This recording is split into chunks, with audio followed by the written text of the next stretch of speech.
5 major firearms law shifts are locked and loaded for 2026, and if you carry concealed, you could already be one trigger pull away from a jail cell without realizing it. This is January 2026. These aren't proposals stuck in committee or clickbait headlines meant to scare you. These are confirmed changes with real enforcement dates that have already started ticking. Most owners still haven't heard a whisper about them. We're talking everything from the death of the $200 NFA tax stamp to brand new state-level rules that can instantly turn law-abiding owners into felons. Some of these measures quietly kicked off in late 2025. Others went live days ago. By the time you finish reading, you'll know exactly what changed, when it happened, which states are involved, and which moves you need to make right now to stay legal. I'll walk you through the hard deadlines, the penalties for getting it wrong, and the concrete steps that keep you on the right side of the line. Let's begin with the biggest federal change owners have seen in years. Disclaimer: I'm not an attorney, and this isn't legal counsel. Firearm statutes shift quickly and vary by zip code. Always consult a licensed lawyer and your local ordinances before acting.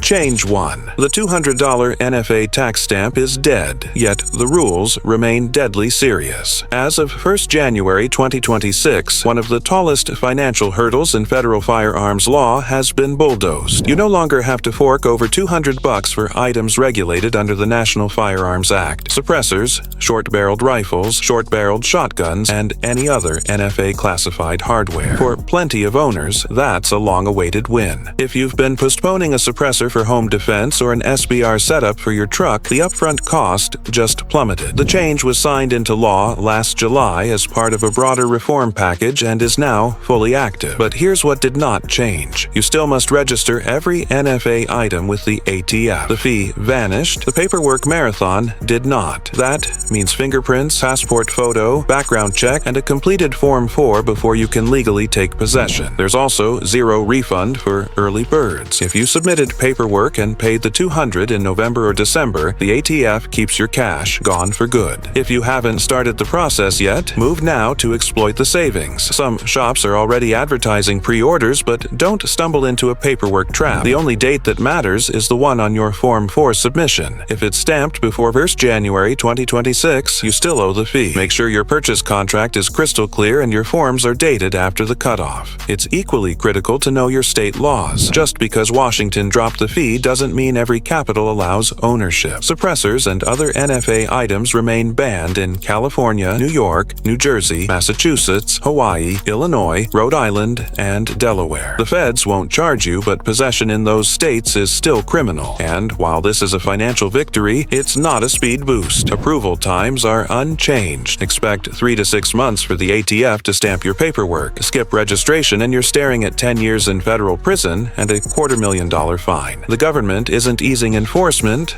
it's only erasing the price tag. If you want the savings, start the process today. Save the money, but don't cut corners. Follow the steps, verify state law, and keep your paperwork bulletproof. Change 2. Federal sentencing just got tougher, and most owners still don't know it. This shift silently took effect 1st of November 2025, yet it's already reshaping how gun crimes are punished. One slip can now cost you an entire decade. The U.S. Sentencing Commission updated federal guidelines for firearms offenses, meaning longer prison terms for straw purchases, lying on background check forms, and illegal transfers. These aren't minor tweaks. We're talking life-altering time. A straw purchase, buying a gun for someone who can't legally own one, might feel like helping a buddy, but it's a federal felony. Pre-change. The max was 5 years. Today, it's 10. The ATF is not bluffing. They're cross-referencing 4473's surveillance footage, credit card receipts, and social media posts. In 2024 alone, over 300 straw cases were prosecuted. Expect that number to climb now that prosecutors wield heavier sentences. Another trap catching people off guard, lying on Form 4473. Specifically specifically the question about marijuana or controlled substances. Even if your state legalized weed, it's still federally illegal. Check no while holding a medical card and you've committed a felony. The old max was 2 years, it's now 5. The ATF is pulling data from medical marijuana registries, drug arrests, DUIs, and even Instagram photos. If your name pops in more than one database, they'll use it. So what should you do? Never buy a firearm for someone else. Cousin, spouse, best friend, doesn't matter. If they can't pass the background check, you can't buy it for them. Second, answer every 4473 question truthfully. Don't guess, don't play games. The databases the feds can access are far more connected than most realize. Third, understand gifting laws. Many states let you give a gun to a close relative without a dealer transfer, but if the recipient is prohibited, felony, domestic violence record, drug use, it's still a federal crime, and the penalty just doubled. Bottom line, the rules didn't merely change. The punishment for breaking them got vicious. Make a mistake today, and you're not looking at a slap. You're looking at years behind federal bars. Enforcement is ramping up nationwide, and it's happening right now. Change 3. A new Colorado permit scheme could block your semi-auto purchase this summer. Beginning 1st August 2026, no Colorado resident can take home a semi-automatic firearm without first passing a state-approved training course and securing a brand new permit. The mandate arrives via Senate Bill 3, signed last April. It doesn't ban any specific guns outright, but it inserts a brand new gate in the buying process that could catch plenty of people flat-footed. AR-15s, semi-auto pistols, tactical shotguns, you can still buy them, but unless you've completed the course and obtained the permit, the dealer cannot transfer the firearm. The curriculum must run at least 4 hours, be taught by a state-certified instructor, and cover safe handling, storage, Colorado statutes, and a live fire qualification.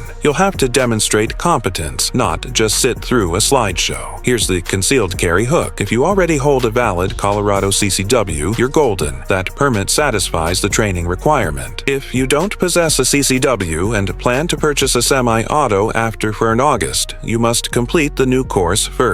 Cost will vary by provider, but most classes are expected to run around $150 plus range fees and ammo. Moving to Colorado later this year? Plan ahead. There's one key grandfather clause. If you already own a semi-auto in Colorado before 1st August, you're exempt for that firearm. The protection ends the instant you try to buy another one. The new permit lasts 5 years. After that, you'll sit through a refresher course. This isn't a one-and-done checkbox. It's an ongoing legal obligation. The Colorado Bureau of Investigation is still certifying instructors. The official roster drops 1st of June. Take training only from someone on that list, or your certificate is worthless. Consequences. Taking possession of a semi-auto without the permit after 1st August is a Class 2 misdemeanor, up to 120 days in jail and a $750 fine. Dealers are equally liable if they transfer without verifying the permit. Expect every shop to demand proof. If you're a Colorado resident and already have a CCW, do nothing. You're covered. If you don't, start shopping for a certified course now. Slots will vanish by midsummer. This law is lock-funded, and enforcement is coming. Change 4. Kentucky's red flag statute kicks in soon, and it's one of the toughest versions yet. Starting 1st of February 2026, Kentucky begins enforcing an Extreme Risk Protection Order (ERPO) that lets the state yank your guns fast. Kentucky becomes the 22nd state with a red flag system, but this iteration reaches further than most. A long list of people can petition a judge to strip someone of firearms and carry privileges without that person ever being charged with a crime. Here's the timeline. A court can issue an emergency order if there's a claim you pose a danger to yourself or others. If approved, you must surrender every firearm within 24 hours, and your carry permit is immediately suspended. All before you even know the petition exists. Who can file? Current or former spouses, anyone you lived with in the past year, blood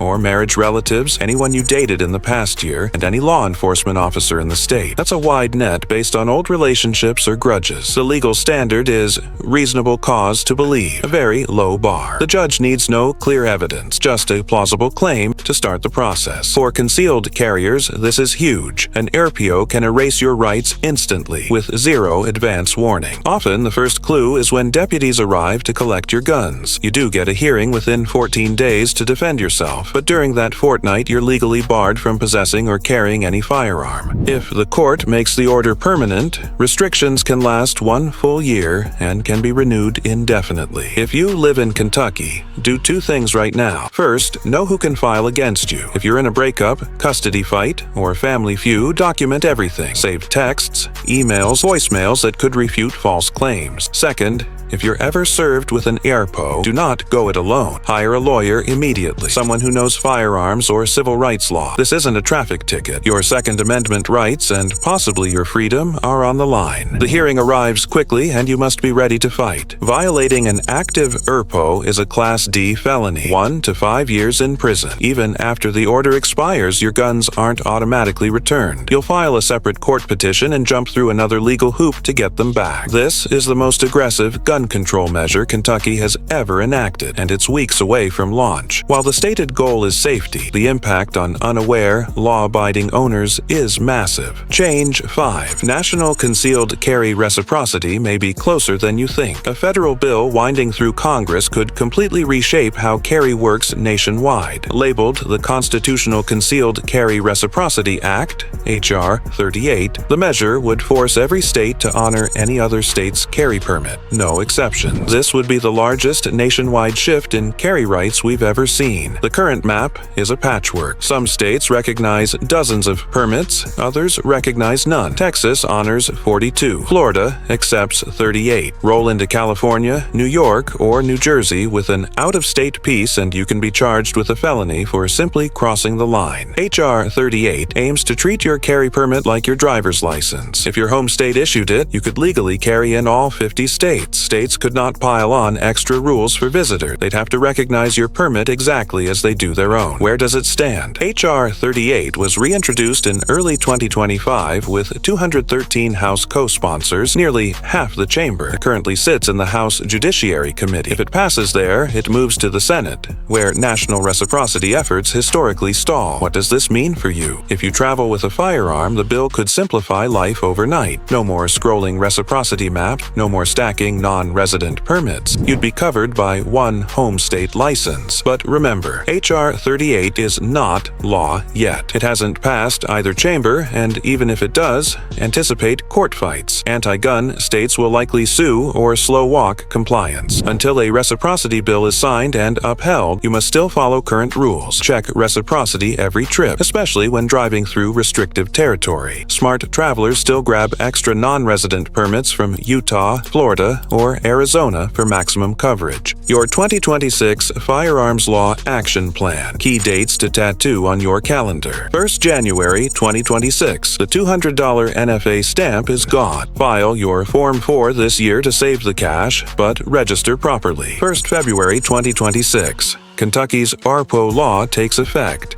Know who can petition against you and what to do if it happens. 1st August 2026. Colorado begins demanding a state permit and training before any semi-auto purchase. And don't forget, federal sentencing enhancements for straw purchases and false 4447.3 statements already kicked in 1st November 2025. Penalties are now twice as harsh. If you live in or travel through Colorado or Kentucky, or if you're eyeing an NFA item this year, study the new rules now. Start your paperwork in 2026 to exploit the stamp savings. Filing early could cost you money, or worse. Above all, tell the truth on Form 4473 and never make a straw purchase. The stakes have never been higher and the consequences are real. Stay informed, stay prepared, and as always, stay legal. Make sure you subscribe to Weapons Law Advisor, and don't forget to like and comment on the video to help us reach our amazing milestone of 10,000 subscribers. Every single subscriber matters. Your support is what makes this journey possible.